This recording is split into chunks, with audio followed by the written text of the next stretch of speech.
O mga kababayan, naka-move on na ba kayo sa pag-endorso ni VP Inday Sara Duterte kay Mangga? Kung hindi pa, ang masasabi namin sa inyo mga kababayan pagbigyan nyo na si Sara.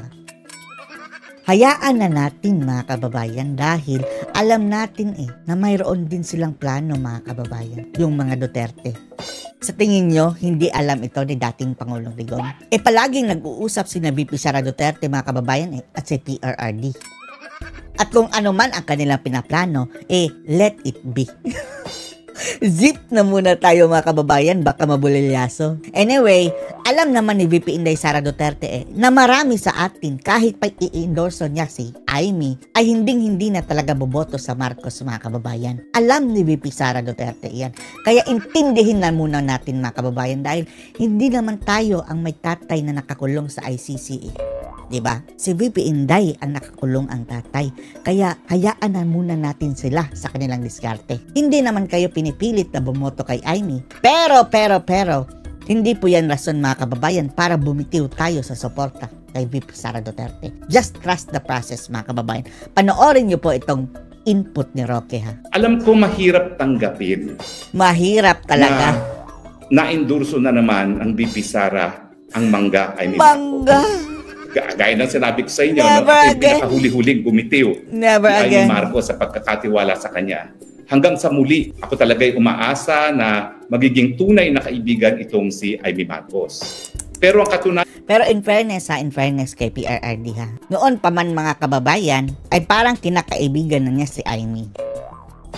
Pero alam naman natin si PRRD chick boy yun Nung dati-rati pa nga mga kababayan, parang naiilang pa nga si Amy, diba? Nung joke ni PRRD. Yung bago pa yung 2016. Ay, yung nangangampanya pa lang. Dahil pasok yan sa taste ni PRRD yung mga beauty ni Amy. Kaya naman natin masasabi mga kababayan na malamang meron niyang basbas yung pa-endorso ni VP Sara Duterte. Meron niyang basbas kay PRRD.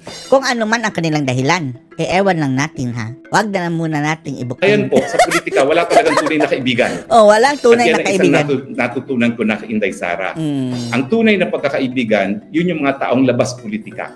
Dahil yung personal friends lang. Talagang ang mga nasa politika, naggagamitan lang plastic.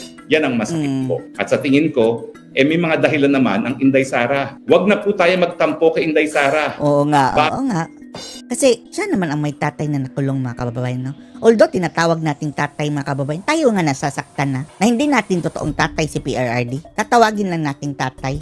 Bakit? Ang mga tatay ba natin nakakulong ngayon sa dahig? Hindi. Diba? How much more si VP Inday Sara Duterte mga kababayan kung anong nararamdaman niya na nakakulong ang tatay niya. Ang ating posisyon ba ngayon ay nasa banta na matapos na dahil ikaw ay na-impeach na? Hindi.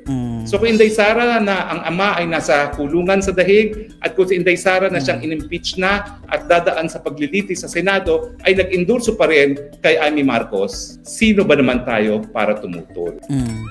Pero hindi ibig sabihin mga kababayan na bumoto na kayo. Walang magbabago sa ating mga kababayan kay Sara. Pwera na lang yung ilan sa atin ha. Baka yung ilan boboto pero marami mga kababayan na hindi pa rin boboto kay Amy.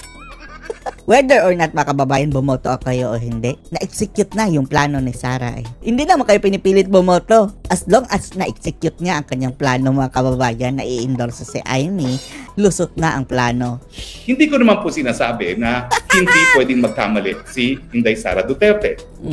In fact, nung sumunod ako sa kanya sa Unity, talaga alam naman natin na nagkamali si Inday Sara Duterte dyan. Nagkamali na kingagad. Pero sa ngayon, tingin ko naman, natuto na ng leksyon si Inday Sara. Kung dati madali siya magtiwala, ngayon hindi na madali magtiwala. Kung siya ay nag-endorso, meron ngayon siyang dahilan. Mayroong dahilan. At ano kaya iyan? Secret. At ito ay dahilan na may naman sa larangan ng politika. May kinalaman sa larangan ng politika. Pagtatampo, tanggapin na lang natin na sa politika talaga, kinakailangan magkaroon ng ganitong mga moves, kumbaga. Dahil sa politika talaga, kinakailangan may kakampi ka pag kailangan mo talaga ng kakampi, pero alam mo kung sino talaga ang tunay na mga kaibigan. Sa mga pinagdadaanan ko, kilala ko na rin po ang aking mga tunay na kaibigan. Sa totoo lang po, ako ay membro ng Kongreso Akala ko ang dami kong kaibigan dyan. Tinraidor siya. Political friends kasi mga kababayan, yung mga political friends, ang dali yang bumaliktad. Kongreso. Pero nung naglitis ang mga WAD committee, kung sino pa yung mga akalain kong mga kaibigan, unang-una, yung mga tinuturing kong pinakamalalapit na kaibigan, Yun pa ang tumalikod. ni minsan hindi nagpakita sa hearing ng Quad Committee para ako'y saklolohan. The best that they could do was wag nang sumipot sa mga hearing. Pero hindi yun ang kinakailangan ko. Ang kinakailangan ko, rest back. Pero none of those whom I consider to be my closest friends in Congress, Malamang matutulad na rin sa'yo kung magtatanggol mga kababayan. Alam naman natin. Takot lahat yung mga buhayang maliliit mga kababayan sa lolong dyan. were there. Lolong na buhaya yung malaki. The most na ginawa nila, nag-absent sila. At yung mga Absent. lukulukong mga nanira sa akin, yung mga lukuluko na talagang kung ano-ano mga pinagsasabi laban sa akin, ay nako, bagamat hindi ko naman sila tinuring talagang kaibigan kahit kailan, hindi ko naman akalain na tuturingin akong kalaban. Pero alam nyo, money talks talaga sa politika. Money talks. Lahat naman mga nangyari sa akin, dahil pera-pera din po yan. Nadaan sila sa pera-pera. Marumi po talaga ang politika. Marumi. Pero ang problema, kung hindi naman makikilahok ang mga merong malinis na puso at malinis na mga pagkatao sa politika, hahayaan na lang ba natin ang puro mga puwersa ng kadiliman ang malalagay sa posisyon? Puwersa ng kadiliman, mga itim. At ang sabi ni Claire Castro, mga kababayan, hindi naman kami itim. Kung mayroon man kaming kulay, ito ay puti. Hindi man perfect na puti, pero papunta na kami sa perfectly puti. Wow. Lalo naman kung pupunta sa kangkungan ng ating bayan, kung hahayaan na lang natin ang puwersa ng kadiliman ang palaging magharing uri sa larangan ng politika. Naniniwala pa rin po ako na kinakailangan natin ang isang tao na malinis ang pagkatao gaya ni Inday Sara Duterte. At kung si Inday Sara Duterte naman na pinagdadaanan ng napakadaming pagsusubok ay nagdesisyon na suportahan na si Mangga Amy Marcos, mangga pa rin ang mga Marcos, hindi pa rin dapat pagkatiwalaan ng mga Marcos, bantayin pa rin natin at pagdating ng panahon, parusahan ang mga Marcos. Parusahan ang parusahan. May kadahilanan pong Inday Sara, kaya niya iniendorso ang Amy Marcos, suportahan na lang po natin ayaw ang ating Inday Sara Duterte. Si Sara, suportahan, pero si Amy, no way. Yan din po yung aking nasabi nung sumunod nga ako sa Unity. Pero kung hindi naman namin nadaanan ni Inday Sara yung pagtataksil ng mga Marcoses, bagamat kami po ay nakisapi sa kanila sa Unity, malalaman ba natin kung ano talagang budhi ang mga Marcoses? Ngayon, walang kaduda-duda po. Walang kaduda-duda. At least, no, siguro yung purpose na naging presidente si Ngagba, mga kababayan, ay para ma-expose ang kanilang totoong mukha. Dahil parang hindi na mapipigilan, mga kababayan, nababalik yan sa pwesto. Kung nag-vice president man yung si Ngagba, mga kababayan, malamang pinatalsik na yun si Sara Duterte. Di ba? Kung siya ang nag-vice president, mas mabuti na rin ganito, mga kababayan, na laman natin na sa gayon, zero Marcos forever na. Bagamat nandyan si Amy Marcos na panandalian, na binibigay ng suporta sa Duterte, plastic, nagbibigay suporta sa Duterte dahil laglag na sa survey. Hindi na pumaalis sa isipan natin na hindi talaga pwedeng tuluyang pagkatiwalaan ang mga Marcoses. Nasa dugo na nila yan.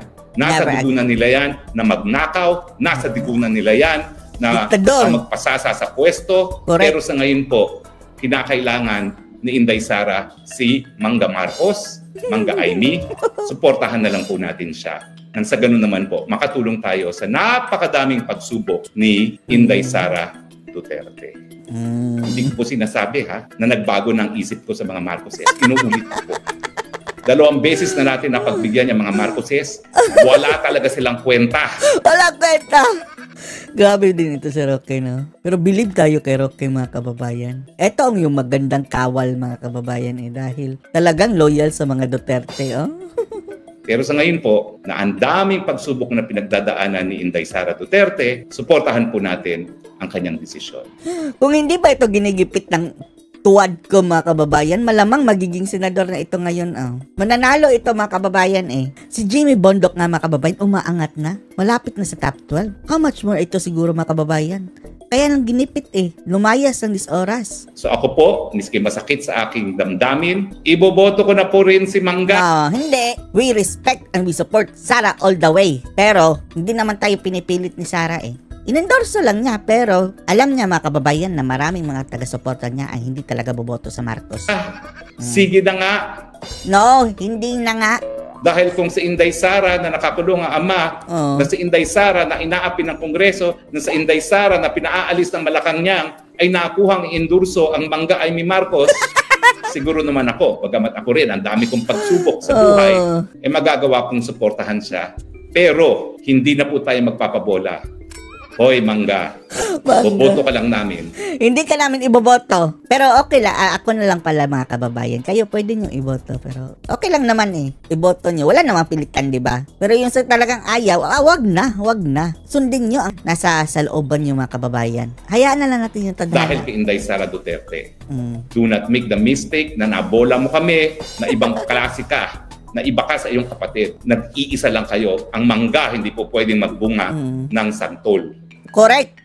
Pareho sila ng puno mga kababayan Yung puno pareho din ang bunga. Pero sana sa 2028 mga kababayan, dahil magiging presidente na si Sara Duterte sana bitawan na niya tuluyan na yan si Mangga, no? At ipakapasok yan ngayon. Wala na siyang makukuha dyan mga kababayan Sa kanya naman yan pagsisip-sip. Bitawan mo na si Amy sa 2028 tuluyan. VP Inday. Dahil nandyan si Inday Sara na humihingi ng tulong para sa iyo, susuporta kami, masama man ang aming mga Kasi ngayon mga kababayan, si Sara ang may kailangan. Binabalik lang ni Sara kung ano ang ginawa sa kanya dati. Kung dati si Amy ang Mangga, ngayon si Sara naman ang magmamangga kay Amy. O anong masasabi niyo dito? Post your comments below.